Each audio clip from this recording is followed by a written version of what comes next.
Once again guys बहुत बहुत welcome है मेरे प्यारे से यूट्यूब चैनल पर। डियर कैसे हैं आप लोग? आई होप आप लोग अच्छे होंगे एंड स्टडी चल रही होगी। जैसा कि जानते हैं आपका एग्जाम भी काफ़ी ज़्यादा नज़दीक है और 22 तारीख को आपका हिंदी का पेपर है। तो यूपी बोर्ड एग्जामिनेशन के तहत जो हमारा एक मॉडल पेपर है उसके बारे में हम देखने वाले हैं, जो कि यूपीएमएसपी जो वेबसाइट है वो लॉन्च करती है। उसके द्वारा हम ये चीज़ों को समझने वाले हैं और किस प्रकार क्वेश्चन आते हैं और कौन से कौन क्वेश्चन इंपॉर्टेंट रहने वाले हैं, उस पर हम बेस्ट इसे वीडियो रहने वाला है और बात करेंगे मॉडल पेपर कैसा रहने वाला है। इसी के तरीके से आपका क्वेश्चन आने वाला है। तो आपकी तैयारी चल रही होगी एंड आप अच्छे से स्टडी कर रहे होंगे, जहाँ तक मेरी उम्मीद है। तो चलिए चलते हैं और देखते हैं किस प्रकार का मॉडल पेपर आता है। तो प्लीज़ वीडियो में कंटिन्यू बने रहिएगा। अब आपको सब चीज़ें बेसिकली क्लियर होगी। जैसे कि जानते हैं हमारा जो टाइम टेबल है, यदि आपको इसका पीडीएफ चाहिए तो मेरे टेलीग्राम से ज्वाइन हो जाइए, आपको ये पीडीएफ मिल जाएगा। नहीं तो आप गूगल करके ये चीज़ें आप सर्च करके इसको डाउनलोड कर सकते हैं। जैसे कि जानते हैं हमारा क्या है एग्जामिनेशन का जो हमारा शेड्यूल है, जो हमारा टाइम टेबल है, जैसा कि जानते हैं हमारा क्या है, पहले हिंदी है, ये सब चीज़ें आप जानते हैं। तो ये आप देख सकते हैं, यहाँ पर मैं स्क्रॉल कर रहा हूँ। लेकिन आपको मैं जानकारी के लिए बता दूँ कि मैं आपको दिखाने वाला हूँ मॉडल पेपर जो रहने वाला है वो कैसे रहने। तो हमारा टाइम टेबल हो गया है। तो आप वीडियो प्लीज़ कंटिन्यू बने रहिएगा ताकि ये चीज़ें आपको one by one basically clear होते जाएं। देखिए दोस्त, ये क्या है, ये हमारा मॉडल पेपर है। यहाँ गाइस ये हमारा क्लास 10th हिंदी का मॉडल पेपर है और इसी प्रकार से क्वेश्चन आता है। तो आप भी इस वीडियो को कंटिन्यू देखिए और वीडियो काफ़ी ज़्यादा शॉर्ट रहने वाला है। आई मीन्स कि आपका ज़्यादा मैं टाइम नहीं लूँगा। तो वीडियो में लास्ट तक बने रहिएगा, 5 से 10 मिनट में वीडियो कंप्लीट हो जाएगा। तो चलिए देखते हैं किस प्रकार का क्वेश्चन आता है और कौन कौन से क्वेश्चन इंपॉर्टेंट है। तो आप भी देख सकते हैं कि किस प्रकार का क्वेश्चन आता है। देखिए डियर, ये क्वेश्चन नंबर 1 हमारा किस प्रकार का, यदि आप परीक्षा भवन में जाएंगे और पेपर आपको मिलेगा तो कुछ इस प्रकार का रहेगा। उसमें क्या लिखा रहेगा, हिंदी रहेगा, लिखा रहेगा खंड का, ये सब चीज़ें लिखे रहेंगे। 2023-24 यहाँ लिखा है, आप देख सकते हैं। मॉडल पेपर क्या है, 2023-24 का है। तो यूपीएमएसपी द्वारा मतलब एक सिंपल ऐसा पेपर तैयार किया जाता है कि खासकर इसी प्रकार के क्वेश्चन आएंगे। तो आप देख सकते हैं, ओवरव्यू कर सकते हैं। और हाँ, जो ये मॉडल पेपर दिखाऊंगा इसमें से भी बहुत से आपके क्वेश्चन फंसने वाले हैं। आपको वीडियो में पहले ही बता दे रहा हूँ कि मैं इसमें क्वेश्चन सॉल्व नहीं कराने वाला, बस अब मैं ये बताना चाहता हूँ कि किस प्रकार से क्वेश्चन देते हैं। क्योंकि जो बच्चे पहली बार क्लास 10th का एग्जाम दे रहे होंगे वो थोड़ा हड़बड़ी में होंगे, थोड़ा भय होगा उनके अंदर। तो प्लीज़ वीडियो में कंटिन्यू बने रहिएगा, सब चीज़ आपको क्लियर हो जाएगा। बेसिकली इंस्ट्रक्शन जो लिखा रहता है वहाँ यही सब लिखा रहता है, इसको आप पढ़ सकते हैं।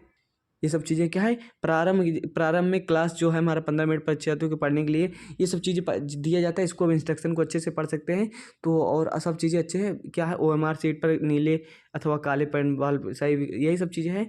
मतलब ओएमआर सीट जो मिलेगी आपको, उस पर सीट पे जो ऑप्शनल क्वेश्चन रहेंगे उसमें क्या रहेगा, हमारा काले तथा नीले पेन का यूज करना है। सब चीज़ें इंस्ट्रक्शन में आप पहले से पढ़ लेंगे तो आपका टाइम बचेगा, और टाइम बचेगा, यही टाइम आपके लिए बेहद इंपॉर्टेंट हो जाएगा आपके एग्जाम में अच्छे नंबर लाने के लिए। तो इसको अभी से पढ़ लीजिए, यही सब लिखा रहेगा आपके पेपर में, ज़्यादा कोई अलग चीज़ें नहीं लिखी रहेगी। तो इसको पढ़ना भी जरूरी है। तो चलिए देखते हैं कि पेपर कैसा आता है। देखिए क्वेश्चन पहला रहेगा आपका, क्या रहेगा इसमें गाइस कि बहुविकल्पी प्रश्न जो हमारा खंड आ रहेगा उसमें क्या रहेगा, कुछ इस प्रकार के 10 क्वेश्चन रहेंगे।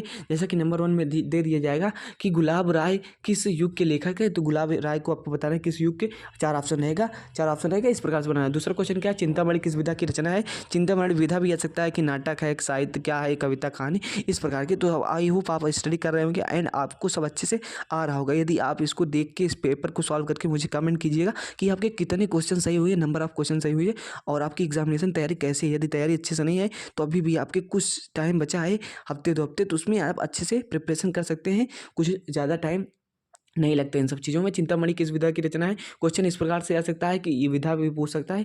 एंड क्वेश्चन हमारे इस प्रकार से भी आ सकता है, युगों के बारे में पूछ सकता है। गबन जैसा कि मुंशी प्रेमचंद, काफ़ी ज़्यादा फेमस चीज़ें हैं, ये सब ये आता ही रहता है। तो इसके बारे में भी पूछा जा सकता है। शुक्ल युग, युगों के बारे में पूछा जा सकता है, उसकी अवधि कब से कब तक थी। तो ये सब चीज़ें हैं। आई होप आप ये सब पढ़े होंगे एंड आपको सब आ रहा होगा। नीड़ का निर्माण, फिर देखिए कुछ क्वेश्चन क्या होते हैं यूपी बोर्ड, ये सब बोर्ड एग्जाम में कुछ क्वेश्चन रिपीट होते रहते हैं और कुछ क्वेश्चन नए बनते रहते हैं, रिपीटेड क्वेश्चन भी रहते हैं। तो इनको आप पढ़े रहेंगे तो आपको कहीं ना कहीं हेल्प मिलने वाली है। नीड़ का निर्माण, फिर से ये सब क्या है, देखिए किस विधा की रचना है, ये सब पूछा गया है। तो प्री प्रवास किस युग की रचना है, ये सब पूछ सकता है। मतलब मैं आपको समझाने का प्रयास कर रहा हूँ कि किस तरह के क्वेश्चन आ सकता है। तो आई होप आप पढ़ाई की होंगे एंड आपको ये सब चीज़ें आ रही होंगी। तो प्लीज़ कमेंट करके बताइएगा कि इसमें नंबर ऑफ क्वेश्चन कितने आप सही कर पा रहे हैं। और इसी के जैसे ही आपको क्वेश्चन पेपर मिलने वाला है। लेकिन हालांकि इस क्वेश्चन नहीं रहेंगे सभी, लेकिन हाँ इस प्रकार से आपको मिलने वाला है। मधुशाला किसकी रचना है, काफ़ी बार पूछा गया है। तो ये सब जानते हैं, जैसा कि हम जानते हैं, ये सब अच्छे से आप पढ़ सकते हैं। और भारत भारती किसकी, तो ये सब चीज़ें हो गई। 10 क्वेश्चन इसमें हो जाएगा। देखिए 10 क्वेश्चन क्या हो जाएगा आपका, ये हिंदी साहित्य से जो ऑप्शनल क्वेश्चन आते हैं इसमें आ जाएगा। और अब हमारा आ जाएगा गद्यांश से उपपद्यांश से, गद्यांश से उपपद्यांश से। तो ये सब क्वेश्चन आ सकते हैं। आप क्वेश्चन 11 के आप देख सकते हैं, इसमें गद्य से पद्य से भी क्वेश्चन आते हैं। तो ये सब चीज़ें होती हैं। क्या होता है कि हास रस का स्थायी भाव क्या है, हास रस का हास है। तो ये सब चीज़ें सोहत ओढ़े पीठ पटु श्याम सलोने गाते, इसका क्या है अलंकार वगैरह बताना है। ये सब चीज़ें आप देख सकते हैं। इस प्रकार का आपका क्वेश्चन आने वाला है, इसको आप। और अगला क्वेश्चन क्या है कि रोला छंद में कितने होते हैं, रोला सोटा आप पढ़े होंगे। आकर्षण में कौन सा उपसर्ग प्रत्यय की बात की गई यहाँ। रचना के आधार पर वाक्यों के कितने भेद होते हैं। पीताम्बर कौन सा समास है। तो ये सब चीज़ें हैं पीताम्बर वगैरह के बारे में। समास जो हमारे समाज 6 प्रकार के होते हैं उनके बारे में। तो बेसिकली जो भी आपका सिलेबस है उसके अनुसार ही क्वेश्चन पूछे जाने वाला, ज़्यादा क्वेश्चन मॉडल पेपर टफ आने वाला नहीं है। तो इसकी चिंता हम न लीजिएगा। क्वेश्चन अगला क्या रहता है, किस कर्मवाच्य में किसकी, तो क्वेश्चन देखिए जैसे आप पूछा है क्रिमिनल्स में किसकी प्रधानता है। तो ये सब इस तरह का क्वेश्चन भी पूछा जा सकता है। और किताब शब्द में वचन विभक्ति भी आ सकता है। तो आप बेसिकली आप देख सकते हैं सर्वनाम, ये सब भी नाउन प्रोनाउन जैसा कि इंग्लिश में जानते हैं, ये सब चीज़ें भी आ सकती हैं। तो खंड हमारा आ हो गया, जैसे कि हम जानते हैं खंड। आप देख सकते हैं कि क्या हमारा खंड आ हो गया है। खंड आ में क्या हो गया, क्या क्या क्वेश्चन थे, 20 क्वेश्चन थे। नंबर ऑफ क्वेश्चन हमने समझा कि किस प्रकार के क्वेश्चन आते हैं। खंड बा कैसा रहेगा, तो खंड बा में वर्णनात्मक प्रश्न रहेंगे। तो ये सब चीज़ें हैं। इसमें आपको दिया क्या रहेगा, बेसिकली आपको दिया रहेगा कि निम्नलिखित गद्यांश पर आधारित 3 प्रश्नों को उत्तर दीजिए। तो यहाँ क्वेश्चन दिया गया है, तो तीनों प्रश्नों को उत्तर देना है। तो इसमें उपयुक्त गद्यांश का संदर्भ लिखना है, संदर्भ लिख लेते हैं। तो ये सब चीज़ें हैं। गद्यांश को रेखांकित अंक जो रेखांकित ऐसे मतलब रेखा यहाँ खींचिए, उसका क्या है व्याख्या करना है, उसको एक्सप्लेन करना है। लेखक के अनुसार समाज पे देखकर किस एक दूसरे की ओर कौन क्या आकर्षित करते हैं, ये सब आप पढ़ सकते हैं कि लेखक के अनुसार समाज में भिन्नता देखकर लोग एक दूसरे की ओर क्यों आकर्षित होते हैं। तो ये सब आप जब इसको पढ़ेंगे और अच्छे से किताब पढ़े रहेंगे तो आप बेसिकली अपने अनुसार गद्यांश बना के लिख लें। अथवा में भी दिया है 2 रहते हैं, जैसा कि आप दिखा दें, दो रहेंगे जो आपको समझ में आ रहा होगा, जिसके बारे में आपको जानकारी रहेगी उसके बारे में आप आंसर दीजिएगा। इसमें भी वही क्वेश्चन ये है, गद्यांश का संदर्भ लिखना है और गद्यांश रेखांकित अंकों की व्याख्या करनी है। जो रेखांकित है उसकी व्याख्या करनी है। और हमारा क्या है, एक गद्यांश आता है, एक पद्यांश आता है। तो ये सब चीज़ें हैं। क्वेश्चन 2 में क्या रहेगा, क्वेश्चन 2 में हमारा जो रहेगा बेसिकली हमारा क्या रहने वाला क्वेश्चन 2 में, प्रश्न 2 में है जो हमारा खंड बा का है कि इसमें क्या है कि आप देख सकते हैं कि दिए गए एक पद्यांश पर आधारित 3 प्रश्नों को उत्तर दीजिए। चरण कर्मल बंदव हरिराई, ये सब चीज़ें हैं, पढ़े होंगे अच्छे से।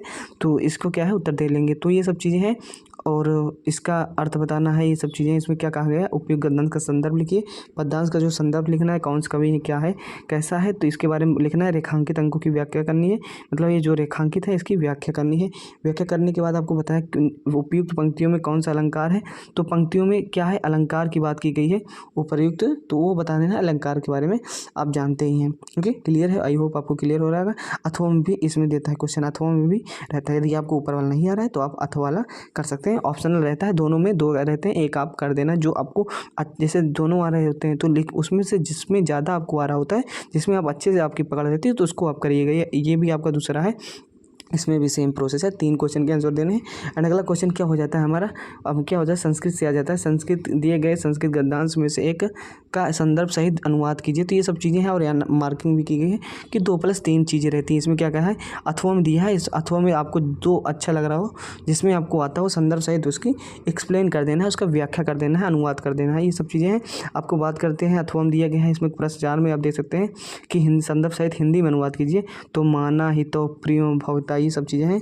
तो इसको क्या करना है, आपको भी इसका अर्थ बताना है। अथवा में क्वेश्चन दिया गया सर्वे भवन्तु सुखिनः, सभी लोग सुखी रहें, सभी लोग निरोगी रहें। तो ये सब आपको अर्थ बताना है। यदि आप पढ़ेंगे तो आपको आ रहा होगा।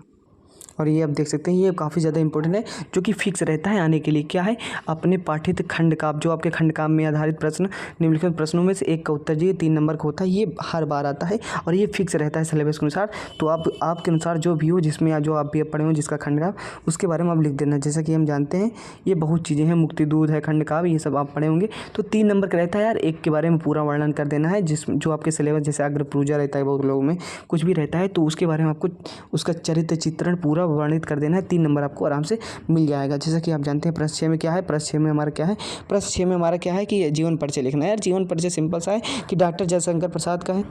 देखिए आप देख सकते हैं इसमें क्या है, डॉक्टर अजय प्रसाद का जीवन परिचय, मतलब जीवन परिचय लिखना है। हमारे जो क्या करते हैं, जीवन परिचय लिखते हुए रचना के लिए उल्लेख कीजिए। और जयशंकर प्रसाद है, आचार्य रामचंद्र शुक्ल हैं। 3 चीज़ें हैं इसमें और 3 में आपको क्या करना है कि किसी एक का जिसके बारे में आपको आता हो उसके बारे में किसी एक के बारे में आपको लिखना। वही बात की जाए गाइस, वही बात की जाए। इसमें अगला अगला क्या पूछता है, ये पूछता है हमारा क्या है, जैसे कि आप जानते हैं इसमें क्या करना है, दिए गए लेखकों में के जीवन परिचय लिखते हो, लेखक के लिखना है और इसमें क्या लिखना है, कवियों के बारे में। तो कवियों के बारे में आपको तुलसीदास, सुमित्रानंद पंत, महाकवि। तो आप देख सकते हैं कि आपको जो बेटा तरीके से आ रहा होगा, इसमें से जो 3 में से एक आ रहा होगा उसको कर देना है, और इसमें जो कवियों में से आ रहा होगा उसको कर देना है, ताकि आपके अच्छे मार्क्स आ जाए, ईजिली आप अच्छे नंबर पा सकें। ओके, और आप यहाँ भी देख सकते हैं, यहाँ क्या देख सकते हैं, यहाँ ये भी लिखा है अच्छे से कि इसमें 3 से ऑप्शन, और इसमें क्या है, हमारा अपनी पाठ्य पुस्तक में कंठस्थ, मतलब जो आपको श्लोक याद हो उसके जो प्रश्न पत्र में ना आया हो उसको लिखना है। और ये हमारा संस्कृत अनुवाद भी हो जाता है, भारतीय संस्कृति मूलक की मस्ती। तो ये सब चीज़ें आप इसको अच्छे से पढ़ सकते हैं। और इसमें क्या है, हमें यहाँ भी देख सकते हैं, यहाँ क्या लिखा है, यहाँ ये भी लिखा है कि क्या है कि हमें क्वेश्चन के आंसर देना है। इसमें क्या, 8वें क्वेश्चन में निम्नलिखित में से किन्हीं 2 प्रश्नों के उत्तर दीजिए, संस्कृत में दीजिए। तो भारतीय संस्कृत मूलम की मस्ती, पूर्वराजा काशी, पूर्वराज कौन थे, चंद्रशेखर कौन थे, और वीर क्यों पूछे जाते हैं। तो इसका मतलब हमें क्या है, उत्तर संस्कृत में देना है। तो वीरा वीरेण पूछते, ये सब जानते हैं। तो आप इसको अच्छे से पढ़े होंगे, आपको समझ में भी आ रहा होगा। और आप देख सकते हैं 9वां क्वेश्चन रहने वाला है। 9वां क्वेश्चन क्या रहने वाला है, निबंध लिखना है। तो निबंध आप अच्छे से अच्छे वे में तैयार कर सकते हैं। निबंध बहुत ज़रूरी होता है क्योंकि 7 नंबर का आता है। तो 7 नंबर क्लियर करने के लिए निबंध लिखना ज़रूरी है। तो निबंध का भी एक प्रोसेस होता है, पहले उसका परिचय देंगे, फिर उसके बारे में एक चीज़ें बताएंगे, लाभ हानियाँ बताएंगे, फिर उसका उपसंहार करेंगे। तो उसका एक सीक्वेंस से लिखेंगे तो अच्छा होगा, जो कि जैसा कि आप देखेंगे मॉडल पेपर वगैरह में आपकी विद्या वगैरह में दिया रहता है अच्छे से। तो उसके इसमें देख सकते हैं पर्यावरण के बारे में, आतंकवाद, जनसंख्या, ये सब चीज़ें बेसिकली आने वाली होती हैं। और ये सब चीज़ें, और प्रश्न 10 में अपने विशेष रुचियों का उल्लेख करते हुए अपने मित्र को पत्र लिखिए। ये सब 4 नंबर के, मतलब आप देख सकते हैं कि टोटल हमारा 70 नंबर का जो पेपर होता है, जितना नंबर होता है 70, वो हमारा कंप्लीट है। 20 नंबर का MCQ हो गया, और ये 6 नंबर का हो गया, और 6 नंबर के ये वैसे 32 हो गया। और इधर मतलब पूरा नंबर आप देख सकते हैं अच्छे से। हमारा जो 70 नंबर का पेपर होता है वो कुछ इस प्रकार है। तो आप देख सकते हैं। और इस प्रकार से यदि आपकी तैयारी अच्छी हो रही होगी तो प्लीज़ कमेंट कीजिएगा कि आपको नंबर ऑफ क्वेश्चन कितने आ रहे थे और किस प्रकार आपकी तैयारी चल रही है। तो जय हिंद, मिलते हैं नेक्स्ट वीडियो, तब तक के लिए बाय बाय। यदि चैनल पर नए हैं तो प्लीज़ चैनल को सब्सक्राइब कर लीजिए, ये चैनल आपके बहुत काम आएगा। ओके, मिलते हैं, टेक केयर, नेक्स्ट वीडियो।